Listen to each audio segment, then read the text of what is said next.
ब्रह्ममुरारिसुरार्चितलिङ्गं निर्मलभासितशोभितलिङ्गं जन्मजदुःखविनाशकलिङ्गं तत्प्रणमामि सदा शिवलिङ्गम्। देवमुनिप्रवरार्चितलिङ्गं कामदहनकरुणाकरलिङ्गं रावणदर्पविनाशकलिङ्गं तत्प्रणमामि सदा शिवलिङ्गम्।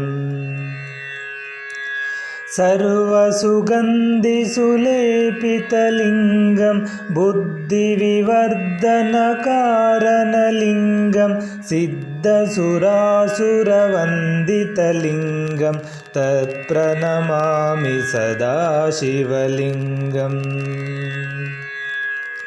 कनकमहामणिभूषितलिङ्गं फणिपतिवेष्टितशोभितलिङ्गं दक्षसुयज्ञविनाशनलिङ्गं तत्प्रणमामि सदा शिवलिङ्गम्।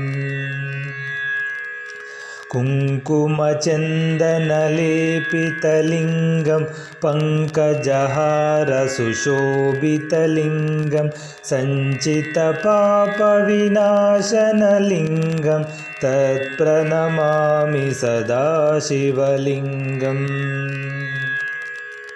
देवगणार्चितदेवितलिङ्गं भावैर्भक्तिभिरेव च लिङ्गं दिनकरकोटिप्रभाकरलिङ्गं तत्प्रणमामि सदा शिवलिङ्गम्।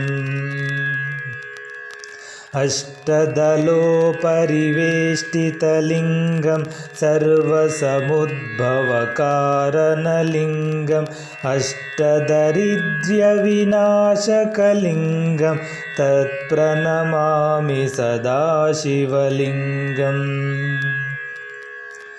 सुरगुरुसुरवरपूजितलिङ्गं सुरवनपुष्पसदार्चितलिङ्गं परमपदं परमात्मकलिङ्गं तत्प्रणमामि सदा शिवलिङ्गम्।